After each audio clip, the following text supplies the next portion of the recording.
never stop learning or trying. Like I'm 53. I'm in a social media agency. The average age here is 24. That shouldn't be happening, but that's because I've constantly been open-minded about learning. We've changed the business model 4 or 5 times in the time that we've been working with EOS. We always go back to the accountability chart because it really helps us like establish who's responsible or who's accountable. The bankruptcy thing taught me so much around, it doesn't fucking matter. Like I'm healthy. I've got a house. I rent it, but I got a house. I have a shitty car, but I got a car.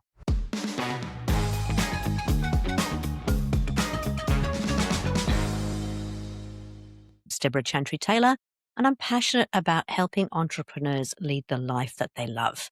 And for me, that is doing what you love with people you love. And so today's guest is a really special guest. He's a very dear friend of mine. He is a client of mine. He has run his own business. He's now the creative director of another agency. He's got a really interesting background. He went to the London School of Fashion, the same school that Alexander McQueen came from. He's dated an actual princess in Sweden, and he's worked in London, Stockholm, Amsterdam, New York, and now Auckland. And today he is going to share with you how he came back from bankruptcy, let go of ego, and is now truly doing what he loves with people he loves. So please welcome to the show, Nathan James, better known as Nate, who is the creative director of The Attention Seeker. As I said, he's also a client of mine, a good friend of mine, and an all-round good bloke. Welcome to the show, Nate. Lovely to be here, Deborah. Absolute pleasure. As always. Thank you. Hey, you have a really interesting background in terms of your story about how you've got to where you are now. So you have been in the advertising game for a long, long time. Where did you start? Where was your original kind of story? I started in London in 1995. Ouch.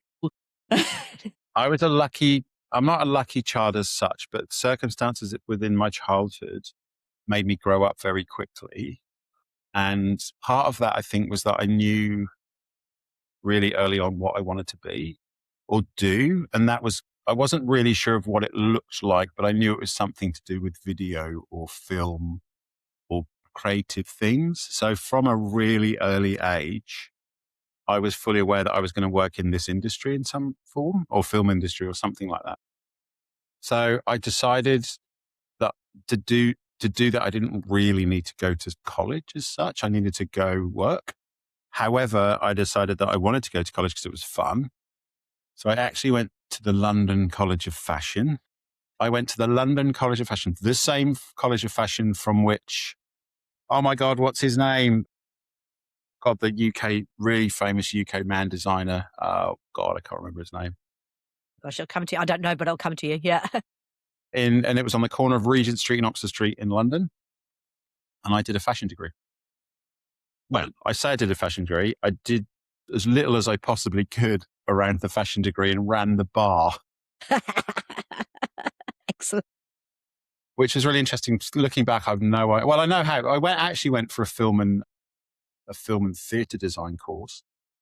And it was so weird, it's so inappropriate now and so weird. But they basically said to me, I was doing my interview, and during the interview, they were like, are you interested in fashion? I was like, well, yeah, look. And they literally said this, which is awful. They said, because we really under-index on straight males, we'd really like some straight males to do our fashion course. So you were the token straight male. There was 6 gay guys, me, and 230 something ladies. So I was literally the token straight guy at the college. Yeah. But anyway, so I left fashion school, and then I was like, right, I'm going to do what I was going to do originally. So I basically, back in the old days, you remember this, I took my CV around to production companies in Soho in London and just literally looking for a job. Got a job in this little production company, and it wasn't very busy. It was in Soho Square. And I was doing odds and ends, getting photocopying, getting sushi, making tea, just dog's body effectively, which is how you did it then. You had to. Learning a lot. And I did a few production jobs. And then this little agency moved in upstairs. There was a floor above, which was empty at the time. And the production company obviously sublet because it was good business sense. And they sublet to this little agency, which happened to be called Mother. And if you know advertising in any shape or form from around that era, Mother was by far the coolest agency in London. It had just started. So I was their first employee. And as a result of that, and I got employed as a runner for them, and then I ended up doing writing and started to do a bit of art direction, et cetera, et cetera. But as a result, literally was the only person that worked for this coolest agency. Well, literally the only person outside of the partners that worked for this cool agency. And then after a year when they'd grown and we'd got, maybe 2 years after they'd grown and got really famous, I got poached because I worked for this really cool advertising agency. I got poached by another really cool advertising agency, and that's where it started. And luckily, because I'd worked for the cool ones, I just kept getting to work for the cool advertising agencies. And that was the start of my career. So that was in the UK, but you haven't just worked in the UK, right? No. So I moved, I went through the second agency I worked for. I was there for 5 years, and they decided it was wise to set up an operation in Sweden. And they basically asked the staff if anyone wanted to go to Sweden. So I was like, yep, I'll go to Sweden. I moved to Stockholm, worked there for a year and a half. The agency that set up from London didn't realize that their new and fresh model was already the model that was in Sweden. So it failed miserably. They made me redundant, which was awesome because they were lovely and rich and they gave me a whole ton of money. And so I just basically went traveling for a few years, and then I came back, worked in London for a bit. Then I got approached by a company called RJ, which is a American agency run by a guy called Robert Greenberg. He was responsible for the special effects on Superman, Aliens, like all those old school 70s, 80s movies. And he was a guy that mutated his business he had a policy of every 6 to 7 years, he'd completely change his business. It was really interesting. So he had a special effects business and he did Superman and Alien, all those things. And then 7, 8 years later, he decided to set up like a digital business making websites. So he did that for 7 years, and then he transformed into an app company. So he worked, when I joined, we were doing Nike Plus, like doing Nike stuff and a lot of online. Went to work for them in London to set up their operation there, and they had an office in New York. So that ended up me being in New York for a year and a half. Then I came back to London and I was there for a couple of years, and then I went to Amsterdam. So I worked in Amsterdam, and then I came back to London and I came to Auckland. So yeah, technically London, New York, Amsterdam, Stockholm, Auckland. There you go. So yeah. And why Auckland? I had 2 children, and if you're from the UK, well, you know this. If you live in London and you want a school, you have to insert yourself into that area for at least, I think, 5 years prior to the school, because there's just such a lack of schools. Having traveled a lot and not lived in London for any prolonged period, we couldn't get a school, effectively. We couldn't find a school for our kids. And my wife at the time and she's a Kiwi. So I met her in London, but she was a Kiwi. So we decided to bring our kids here to give them a life and a good schooling. Nice. So I did it 14 years ago. And so your career over here, so you worked in traditional advertising agencies to start off Yeah, with? when I moved here, I went to Saatchi & Saatchi. And because I'd done a lot of, in my career, I was kind of lucky in a respect that I realized early on in my career that old like art director copyright, I was a copywriter at the beginning of my advertising career. That model was, I noticed at the time that it was particularly outdated, because what I found was I was just working with the same person. We were kind of doing the same thing. We got very comfortable. It was real easy. We knew each other's heads. Like it was became a thing after a year or two. I was like, hang on a minute, I'm not really learning. So I detached myself from that model, and I became it was quite rare at the time. I was just a creative person. I wasn't an art director. I wasn't a copywriter.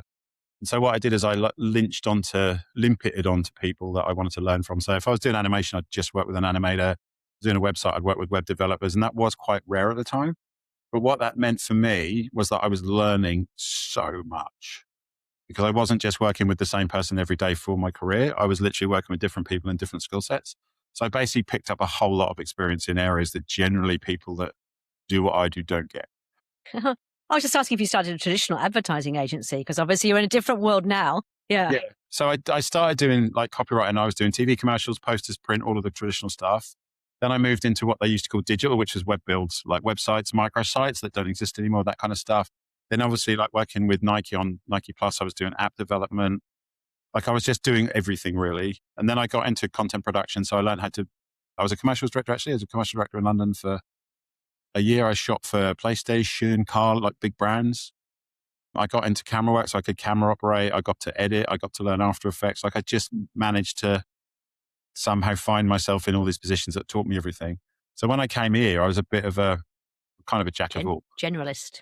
Yeah, and that's a really rare thing in traditional agencies. Like generalists don't really exist because they don't trust you to do, like if you work for a big corp advertising company and you're a copywriter, you're not allowed out of your box almost. But anyway, I came here and I went to Saatchi, and Nikki Bell, who ran Saatchi at the time, was quite open to that generalist thing. So I was the head of digital, I think, or digital creative director when I came. Worked at Saatchi and Saatchi for a couple of years. Then I went to TBWA, which is another big agency. There I was they tried to make, because they had a digital agency and a traditional agency, and they kept butting heads, which happens. And so I went into TBWA to try and fuse them together because I knew both sides of the equation. And I stayed there, and then they lost business. A lot of people left. I tried to leave and they told me that I wasn't allowed to leave. So they paid me my entire full salary for 3 days a week to keep me. That was for a whole year. So those 2 days a week that I wasn't working for them, I was getting paid my full salary. I just set up my own business. And then I had my own business, a little content production advertising company for 5 years, which I sadly lost as a result of some very bad business decisions and COVID. Would you mind sharing a few of those bad business decisions? I always think we learn so much more from our failures, don't we? Oh my God. I was the classic, I'm really good at what I do. I'm just going to open a place that does it and all these people will come and pay me to do it. Woohoo! Which, to be fair, kind of worked for about 3 years. And again, next big bad decision, I had no idea how to run a business. I didn't really understand what cash flow was. I didn't really think I needed to save any money. As soon as I got paid, I'd buy a new computer. Like I got a really fancy office that was really cool that cost me $12,000 a month for 3 people. It was beautiful.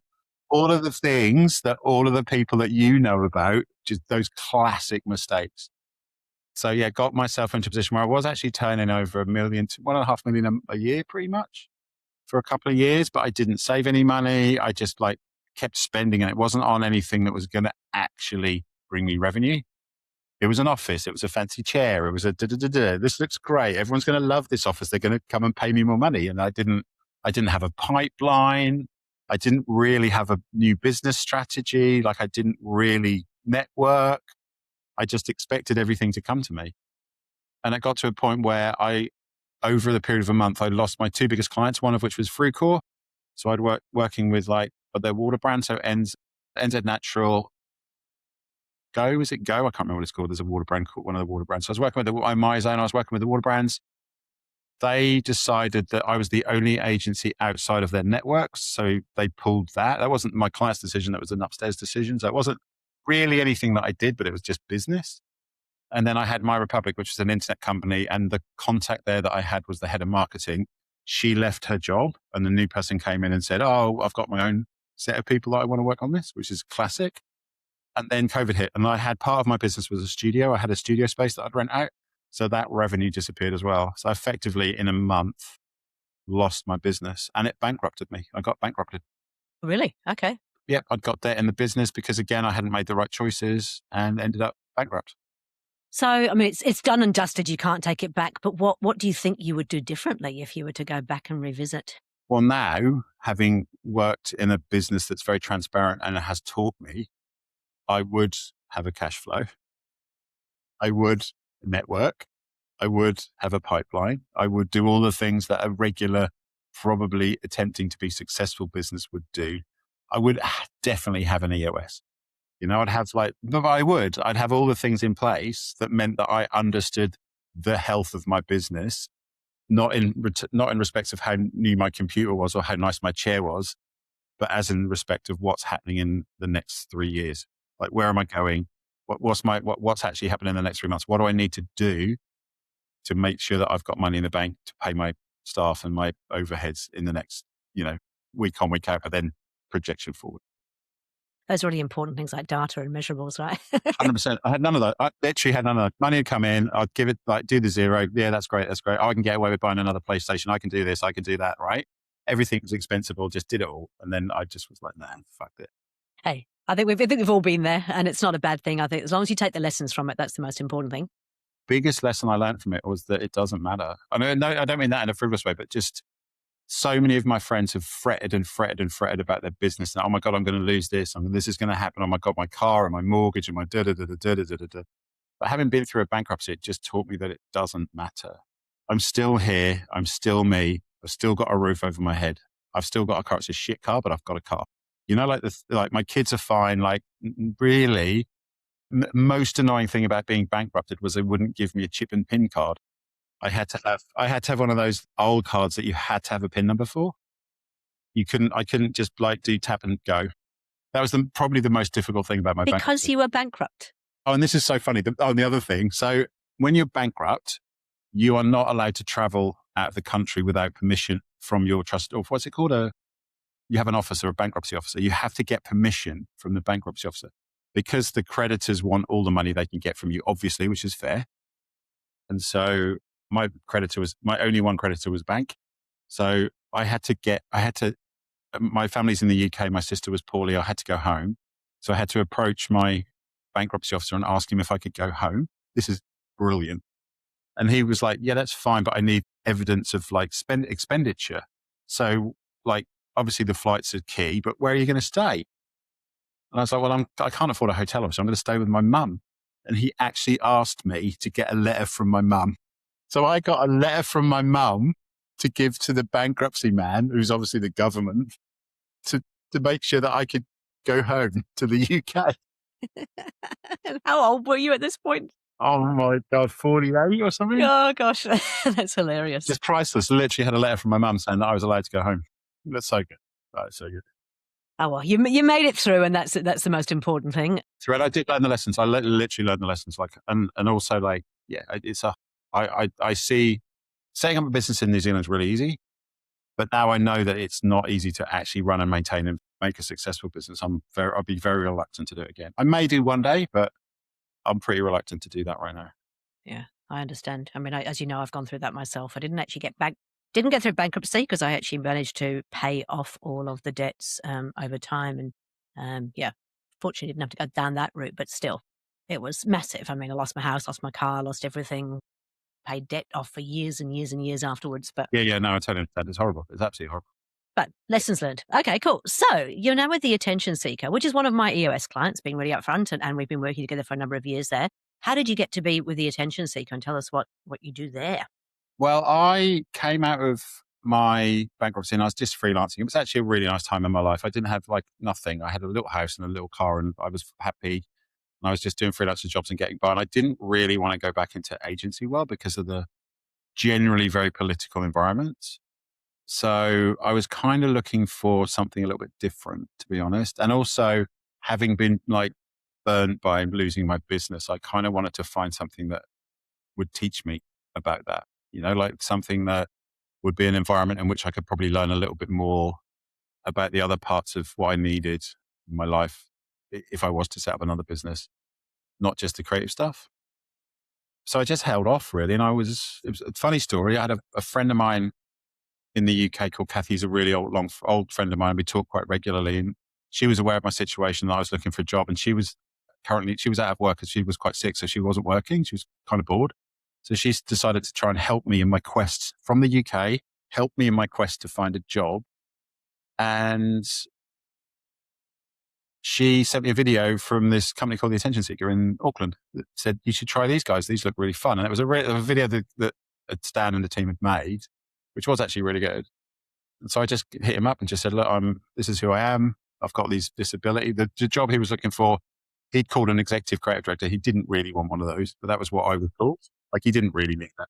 But that was what I was called. So I just met him. We had a chat and it just kind of worked. And then he managed to get to the point where he could afford me and I joined. Perfect. Okay. And so the Attention Seeker is a bit different in terms of an agency. And obviously we've been working together for a number of years now. They've gone through several iterations, but how would you describe what it is that you do? Well, effectively the business was built from a person, Stan, the owner, was in hospitality and he moved back to New Zealand and didn't have a job because he just didn't have a job. So he just started posting on LinkedIn, literally just started posting on LinkedIn. And after a while, a couple of people went, oh, that's good. You're really good at that. And COVID was around at the time, so people couldn't network. So it's kind of a perfect storm where people are like, I can't network. The best alternative to that is to build my LinkedIn profile. I don't know how to do that, so I'm going to get this guy to help me. So he started to generate clients. And so after a while, he had enough clients to just start a little business doing personal brand for individuals who wanted to increase their network and therefore get business. And then over time, he thought, oh, hang on a minute, we could try video because that's part of personal brand to do really good social media across the board, and video, short form videos, big, TikToks around, Instagrams around, give that a pop. And that started us being a social media company. We went through a lot of iterations. We bloated. Last year, we were up to 40 people. We'd taken on a designer. We'd taken on all these ad person. Like we'd sort of grown the business naturally as you would. He's very much a very kind of aggressive growth kind of an entrepreneur. So we'd grown the business big, and then we kind of looked at it and went, we're not servicing anyone very well. We're not doing the things that we've brought in very well. And as a result of trying to do those well, we're not actually doing our core very well, which is effectively social media. So reduced, lots of people left. We didn't replace them. We're now down to 20 roughly. And we effectively do personal brand for a number of small clients. And we do short form video content for a number of big clients. There's a few middle clients, but they're less and less. So we work with the likes of Meridian, Pizza Hut, 1NZ, those kind of big corporates that do social media, and we produce their video content effectively. Okay. And your role there? So I'm the creative director. I started as the executive creative director, and then I moved into a head of strategy role, and then I moved into the GM role, and then I moved back to the head of strategy role, and now I'm back to being the creative director. So I effectively oversee strategy and creative. So that involves all the presentations, ideas, and that kind of stuff. It involves production. So I oversee the production team, and then I oversee strategy. So I make sure that we're like on point and we're delivering on the client's need effectively. And these iterations, I mean, I know that, so Stan came to me, I think about 3 years ago and sort of said, hey, look, can you give us a bit of a hand with the structure of the business? And we brought EOS into the business. There was a bit of nervousness around, oh yeah, but its structure was it 4 years ago? Okay, good to know. I remember I literally was about 4 or 5 days into my job. I did the EOS meeting. The first EOS meeting. Okay, well, there you go, 4 years ago. And through that time, we've had lots of iterations of things. What do you think has been the power of EOS? Because there's some nervousness in the beginning around, oh, we're a creative agency and we don't need structure. We don't need all this sort of stuff. We're different. But what do you think has been the benefit of actually having a structured operating system? Exactly what you just said. Like the fact that most creative agencies don't think they need structure, but they're not creative, they're business, right? There's a real, like my business, for instance, I just thought I could be creative and people would pay me for it, right? Which is what most people think when they go into creative businesses, because they're not that way inclined. I don't think about numbers or money or serious things in the future. I just think about fun things right now.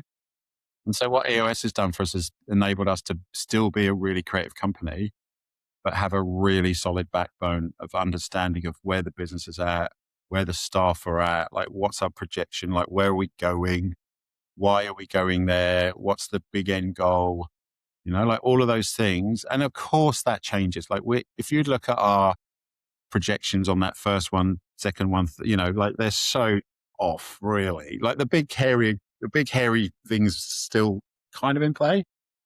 But at the end of the day, it's just given us literally the two meeting cadence of the level 10s. Like we have a senior leadership level 10 and then we have a team level 10. And then obviously they filter down. But those 2 meetings every week, I know exactly what's happening in the business, as does the business owner who doesn't need to necessarily be involved in the day-to-day. Right. And it makes us autonomous. It makes us know how much money's coming in. It makes us know like the staff are healthy.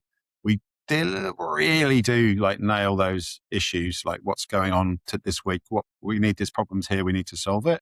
Those things in my business never happened. So I never noticed that this little issue that started 2 years ago had snowballed into this huge thing where I'd spent all my money on computers. Right. And if I'd had EOS and someone had gone, hang on a minute, Nate, you've just spent like $2,000 on another computer. You don't need another computer. I would have stopped doing that and that would have saved me. So yeah, so it's twofold really. It's like the longer term kind of aim, the flag, but then really I think that weekly just understanding where everyone's at and we're hitting our targets just really means that you address what's happening in the business and you don't let things slip. It's really interesting. I've been rereading the Rockefeller habits because, yes, I do EOS, but I also keep on top of all the different kind of operating systems. And in the Rockefeller habits, one of the things that was made really obvious is there's only really two important things in the business. And the first one is, what is the long-term goal? If you don't know where you're going, any road will get you there. So where are you headed? That is super, super important. And almost everything else is unimportant apart from the short term. What are we going to do to move the needle? And so if you can focus on those two things, then actually the business will grow. But a lot of people don't have that. No, those are weekly EOSs because they're so structured. And this isn't, I'm not trying to sell EOS to anyone, but like those weekly EOS meetings that are structured and we have a format means that we know exactly what to do to solve the problems. The forum's there, and increasingly I've found that it does reduce the amount of corridor conversations. It does reduce the amount of like, oh, we need a meeting about this thing that's just happened. That's probably not that important. It feels important. But actually, if you just stick it on the list for the Monday morning meeting, it usually goes, it's either, oh, God, that wasn't really a problem, or it is such a problem. I actually need the right people in the room to deal with it. And that just doesn't happen in a normalized organization because you'll just have these like tiny little conversations and nothing really ever gets solved. Because the people that need to solve the problem aren't there. They're busy. So you're having a water cooler moment and it doesn't work. That stuff's so important. It's just so important to us. So the big question, has it taken away your creativity? 100%. I just do. No, of course it hasn't. I was about to end the podcast right there, right then. It's like, come on, hey, yeah. No, of course it hasn't. Of course it hasn't. What it does, I have always said this thing which people don't like, which is I am not actually a creative person. I am. A creative person to me is a music, like I don't know, J. Cole or an art like Banksy or people who don't have a brief. They're creative. They make things up and they make beautiful things, or they make music, or they make stuff. My job is to take a client's problem, navigate the obstacles that are presented to me and create something that sells stuff for them effectively, which is I use creativity to do that, but I'm not actually a creative. I'm a problem solver, right? And my problem solving involves a bit of creativity, but ultimately, if a client came to me and went, I need to sell some chocolate bars, and I just did whatever I wanted to do, I wouldn't sell chocolate bars. I need a strategy. I need a brief. I need to know like the audience, those things. A musician doesn't have a brief, a strategy, an idea of their audience. They just do something. They're actually slightly different things.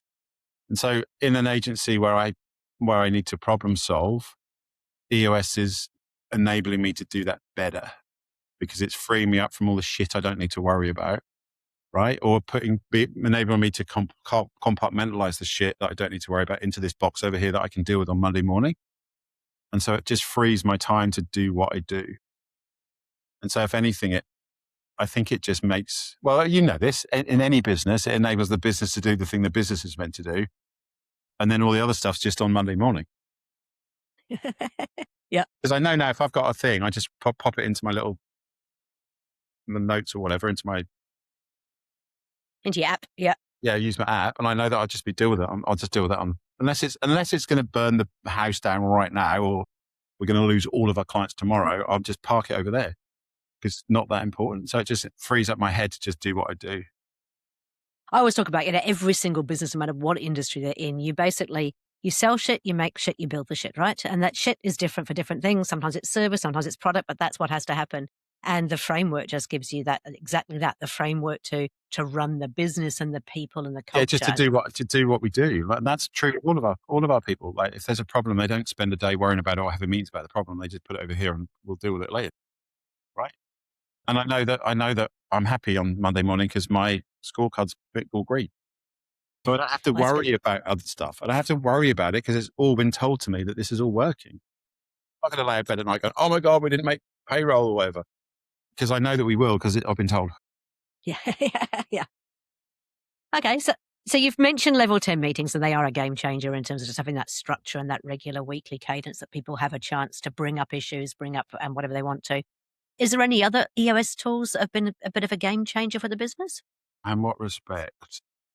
You've gone through a lot of changes in terms of the structure of the organization. How have you approached that? What have been the tools you've used to approach that?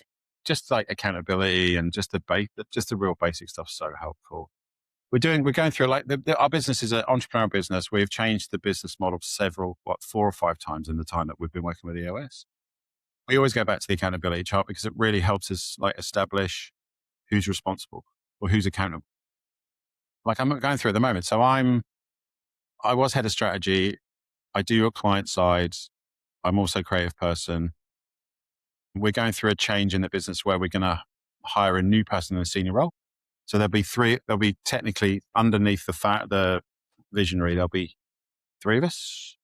And as people who work in creative agencies know, the overlap in that area is massive. So because I sometimes have to deal with clients, I sometimes have to like do production, I sometimes have to be a creative, I sometimes have to deal with strategies. That's really confusing for us. But actually sitting with that accountability chart and sitting down and going, right, what do I need to make sure happens? Means that I'm then again now in a position where I know what I've got to do, right? It's really clear. And I know what I've got to do, and I know what the people under me have got to do, and I know what the person above me's got to do to make the business work. So I get paid because it's effectively a transaction. I come into this room and I do things and someone gives me some money for it. Right. And without me doing the thing I do, there is no money to pay me and vice versa. Right. So yeah, it's really, really key. Like those things that just help the structure of the business really make a difference. I'm just wondering, because I know that we in EOS, we share a lot of numbers with the entire team, right? We share things like revenue, we share things like profit, we talk about how the business is performing in the level 10 meetings. Is that something you've seen in other agencies or not? No, this is the first business I've worked at where everything's transparent. Like literally I can log into the zero of this business. And I have done. Like I had an accountant girlfriend for a while and we'd log in and have a look and she'd tell me what the health of the business was. And that's allowed. Like it's allowed because no, it's not hidden. Right? And the EOS doesn't go that far. Obviously, that's up to the business owner. But the transparency around cash flow. I mean, we've got a few new staff on. So we had our EOS this morning at the agency EOS, not the senior leadership EOS. I sat and told them, like, I'm just like, this is such a good opportunity for you as newbies to learn about how business works. Like you will not often work in a business where you, who've just been here for a week, get access to cash flow, expenses, like how many leads have we got? Like all the stuff that we measure you just don't get that anywhere else. Right. And not only is that helpful for us to understand why we come in and what we need to do to get paid, it's actually really good learning for people to go, oh, I work for someone, but also I can learn the foundations of running a business. Right. Because those new kids are like, fuck, I'm actually learning. I can see how this works now. I get it. That's so helpful for someone starting out to understand the base mechanics of a business. And it helps the business. So like you said, I mean, if they understand how a business works and how they get paid. It's much easier to have a conversation with someone about poor performance when they understand that their poor performance will have a direct impact on the bottom line of the business, which means there might not be enough money to make payroll. Like that's a much easier conversation for someone who just goes, oh, I work somewhere, they just pay me. I don't really care about where the money comes from. Like we go through all the clients. Like, are all our clients happy? What's the chances they're not going to pay the next invoice? And if they're not going to pay the next invoice, what do we need to do to make sure that gets paid? Because if we don't get paid all those invoices, if you're in a position, you're in a time when you're not heavily profitable, that has a massive impact on the business, right? Like if I've got 5 clients at 60K each or whatever, and my expenses of 280K, if I lose one of those clients, I'm 40K in the hole. Right. And if my staff don't know that, they won't know that. But if I tell them and I go a week before, I go, look, there's a bit of an issue with Debra. She's a bit angry about something. We need again, Jesus. Yeah. I know it's not real, but we need to, we actually need to pull out all the stops to make sure this doesn't go wrong. It's a much easier conversation. Because they're like, okay, you get it. Because you've told me last week that we need this much money and we're not going to get that much money, then I might be in trouble. I might lose my, that's much more motivating for a person than just do your fucking job. It's accountability, right? There's true accountability when you true accountability through the board. And if they get that, then it's so much easier to motivate them to buy Debra a cake. Yeah, where is my cake? Okay. Let's talk a little bit about culture as well, because I know that this is something that it's part of EOS, but something you guys have really focused on as well, is like getting those right people into the business based on core values. How do you do that, and how do you keep those core values alive in the business? Yeah, so that's interesting. I've obviously worked at many companies. I'm I'm only 27, but I've worked quite a few places. I've worked in a lot of companies, and a lot of those, particularly corporate companies, they have their values on a poster on a wall. We are creative, and that's it. Like we are experimental. It's just fuck off. They're just posters on the wall, or you get a cup, right? You get a mug with a core value on it. The core values that we worked on with you and developed through our EOS are knob. And I'm not actually good at the last one was Big Growth Challenge. They were the last values. We haven't changed them. We just developed them. I can't remember them because I'm on a podcast. Oh no. That never settle. Back yourself and own it. Yeah. Yeah. So those are our core values. We kept them simple because it's important. So we have a thing called huddle every morning, 8:30. We do huddle, and we go through a system where each person has to shout out another member of the team for displaying one of those values. So I'm going to shout out Connor. Yesterday he really owned it, and you tell the team what that person had done for you or for the team to display that value, which so different. Like in a business, so different to actually actively use the values every day because they're core. Like, and we hire on those, we fire on those. Like they really are part of our DNA, and we don't just put them on the wall or on a coffee cup. Because people like if you think about all the posters in your room, you probably can't remember half of them because you see them so often you forget what they are. Right? I can't remember which are in the office. I know there are pictures, but because I just see them all the time, my brain just doesn't need to. They're not new. They're not scary. They're not like out of the comfort zone. So, but by saying them every day, that everyone who's in the team, joins the team, is part of the team, knows the values, and we call people out. Like if you're being a dick, well, you get called out, and we really do like push that. Like you have to call people out because everyone knows the values. It's fine to call someone out because you're like, yeah, you're right. You tell me these values every day since I've worked here. I know what these values are. So to be called out on them makes so much easier. And also people put their hand up and go, I'm really sorry. I fucked up yesterday. I really didn't own that thing. And I'm sorry. Like it happens because people have to, because we all know the values so well. You're living and breathing them. And I do love the fact that you're celebrating them as well, because I think it's very easy to use them as a mechanism for when people aren't performing, but it's really good to recognize the good stuff too. Because then what happens is the whole team owns them and they are happy to call each other out if they're not doing it. Yeah, exactly. It just creates a safe environment to call people out. Whereas if no one knows what's going on and the values are hidden and no one's really talking them through, it's much harder to put your hand up and go, like you're a dick yesterday, Connor. Everyone's like, oh my God. But whereas because they're in our vernacular, it's just normal. It almost becomes it's not jokes, but it's almost to the point where it's easy enough to do it. And people go, oh yeah, you're right. Oh fuck, you're right. And of course we congratulate that as well. Like you have to call people out. You have to, because we're not going to work. The values don't exist or don't work if you're not living by them. And if you don't call people out, you're not living by them. If you're hiding from the truth, then it's not gonna, and that creates such a strong team environment. Because the honesty flows and the confrontations are easier because we all know what the rules are. Well, you've heard me say this many times in our sessions. Everything to me is a game, including business. And in any game, you need to have the rules, the boundaries. You need to know how to win. You need to know how you get a penalty, and you need to have a referee that kind of calls you out, or teammates that call you out, which is really important. Yeah. Yeah, and we hire on them. We do hire on those values because you have to.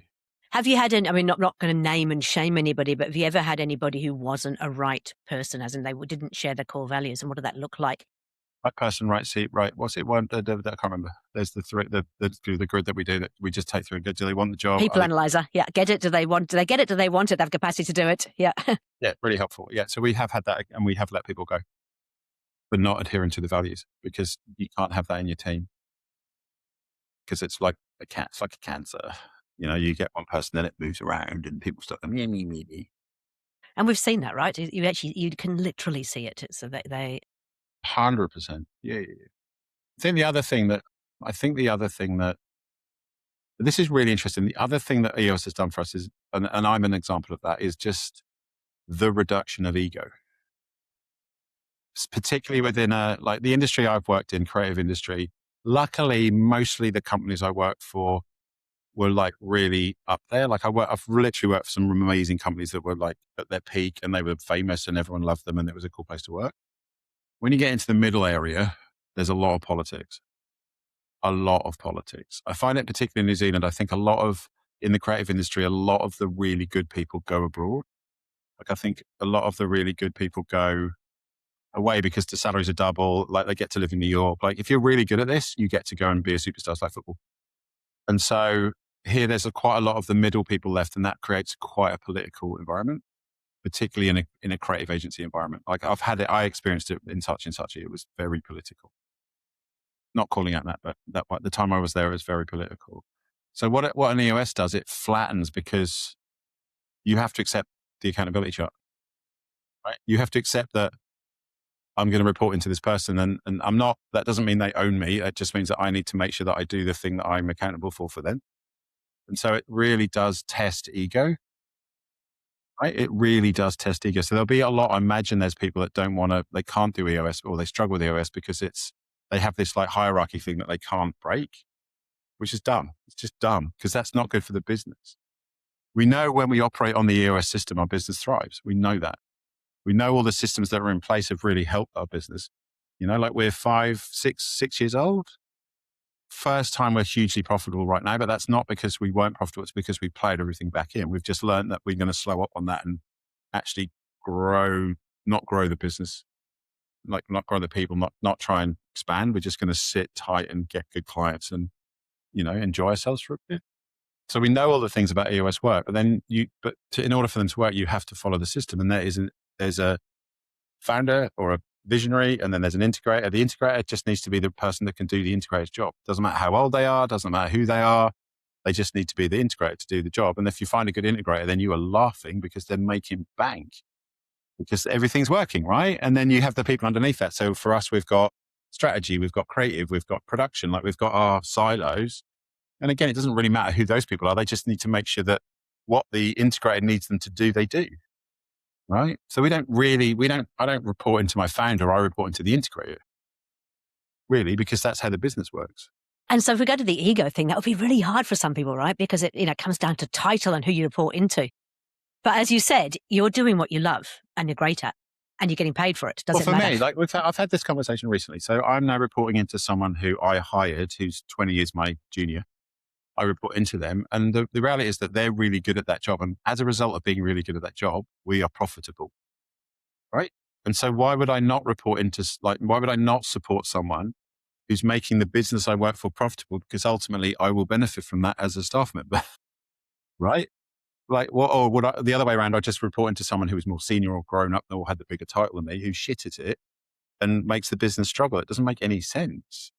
So you just have to wipe the ego and go, this person, this thing, this entity is the best at that. So therefore they need to do that.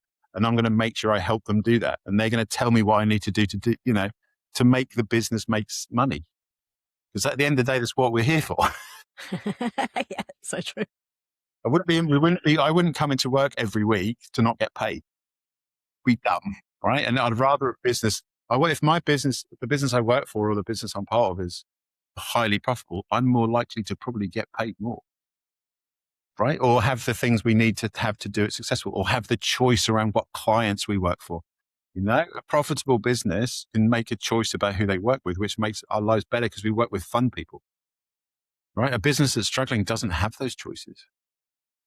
So you have a hierarchy that you think, I'm bigger than, I'm more important than you, I'm older than you, but it's just bullshit, because if your business isn't working, then what's the point of that? Makes no sense, right? And I think it's really key what you just said there. It's like, it's not just about the money, but it is about, the choice to work with who you want to work with is fantastic. The choice to have a bit more freedom around what we shouldn't, we've got a massive office. We shouldn't be in this office for the amount of turnover we've got. The revenue versus the expenditure on the office is out of kilter, but we can have it right now because we're okay. I don't have to work in a shitty little box somewhere. Like, I don't have to not have a window. You know, I have this big space and it's lovely. And it's in Grey Lynn. It's beautiful. I'm spoiled. I get it. I understand. But those things are because we are profitable. And the reason we're profitable is because we're following a system and everyone's adhering to it and not getting arsy about their title. But what do you mean? I'm the executive creative director and you're just, it's like, fuck off, just fuck off. I mean, it's pointless to think that way. But I mean, we do see it, and I guess that comes down to, you've got to be prepared to actually put aside those things and commit to the greater good. But you have to, you can't not. But that is literally business. It's not EOS. Like in any business, even if without EOS, if you don't put aside those things, you're going to struggle. You're going to be unhappy. You're going to be like, all these things are going to come. Because you just have to, the greater good is the bottom line. In this case, that's the greater good. And if you have a shit bottom line, your job's going to be shit. So why don't you just fit yourself all around a system that makes sense to make the bottom line higher, and then you're all going to benefit and everyone's going to be happy and you get better choices. Hey, look, so much gold in this conversation so far. We're going to have to finish up, but I want you to give me 3 top tips or tools. What would you, for somebody listening in who's either starting their own business, growing their business, feeling stuck, whatever it might be, what are the 3 top tips or tools that older, more wiser Nate can share? When you say top tips or tools or anything? Anything, absolutely anything. Like, what have you learned from your stuff? What have you, I've learned the following: never stop learning or trying. Like I'm 53. I'm in a social media agency. The average age here is 24. That shouldn't be happening, but that's because I've constantly been open-minded about learning. And I've not been adverse to just go, fuck it, I'm wrong. The thing I thought was right is wrong, and I need to learn the new thing. The ego, honestly, like I have an ego, we all do, but I'm able to drop it in the situations I need to. Like I talked about the structure, like I'm able to just go, fuck it, I'm going to answer to Connor. I mean, before that it was Shah. She was 28? She was the integrator and I answered to her. Like that's just, I'm not in any way upset about that because she or he was the right person to do that job. And therefore we're in a better position. And number 3 is it doesn't fucking matter. Take the pressure off. It doesn't matter. Like it really doesn't matter. Like you get in your head so much about all these problems, like the bankruptcy thing taught me so much around, it doesn't fucking matter. Like I'm healthy. I've got a house. Like I rent it, but I got a house. I have a shitty car, but I got a car. I can eat. Like all of those things that you take for granted and you think, like I'm so fucking spoiled, like I'm in the top,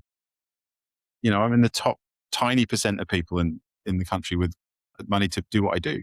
And I'm not at all wealthy, but I'm compared to most people I am. Right. And so that shit doesn't, like, it's status and fucking Porsches and just doesn't fucking matter. I know. It's nice when you can afford those things. And I was very grateful to have that. But I also learned it was just stuff. Yeah. At the end of the day, all you need to eat, you need to have shelter, and you need to be able to, well, you don't need to have shelter, but we do. So any car can make you travel, any roof could give you shelter, and any food can feed you. And all you do if you get money is you make the food more expensive, you make the roof bigger, and you make the car more expensive, but it's still the same thing. Still the same thing. And so there's no point trying to worry about getting an Audi. I don't need a fucking Audi. And it doesn't necessarily make you happier. Because I work with lots of entrepreneurs and some of them are quite young. And so when they're young, they have these aspirations. I mean, I remember working with one of them and he said, I'm just desperate to get a Rolex watch. And I went, why? He said, because it's really cool. And it's like, it just tells the fucking time. You learn there is that the Rolex watch is great for 2 weeks. And then it's just a watch. The Lamborghini is really cool for 2 weeks, and then it's just it's just your car. This idea that this thing's going to make you happy fizzles out so quickly. And it's just like, you have to be happy here. Those external things never work. They never work. And I reckon being happy here comes from doing what you love with people you love. Precisely. And being free enough in my business. Like I come to work 40 hours a week. I don't want it to be miserable. I don't want to be upset. I want to have a laugh. Right. And if I can do 40 hours a week having a laugh, then that takes the pressure off the rest of my life to do, like it works so much better. Nate, thank you so, so much. It's been awesome to hear a little bit more about your story, actually. I haven't realized some of the things that in your background. So that's really cool to hear that. Lovely. Thank you, Deborah. It's always a pleasure to spend some time with you. Sounds good. Thank you very much. Love you. Bye.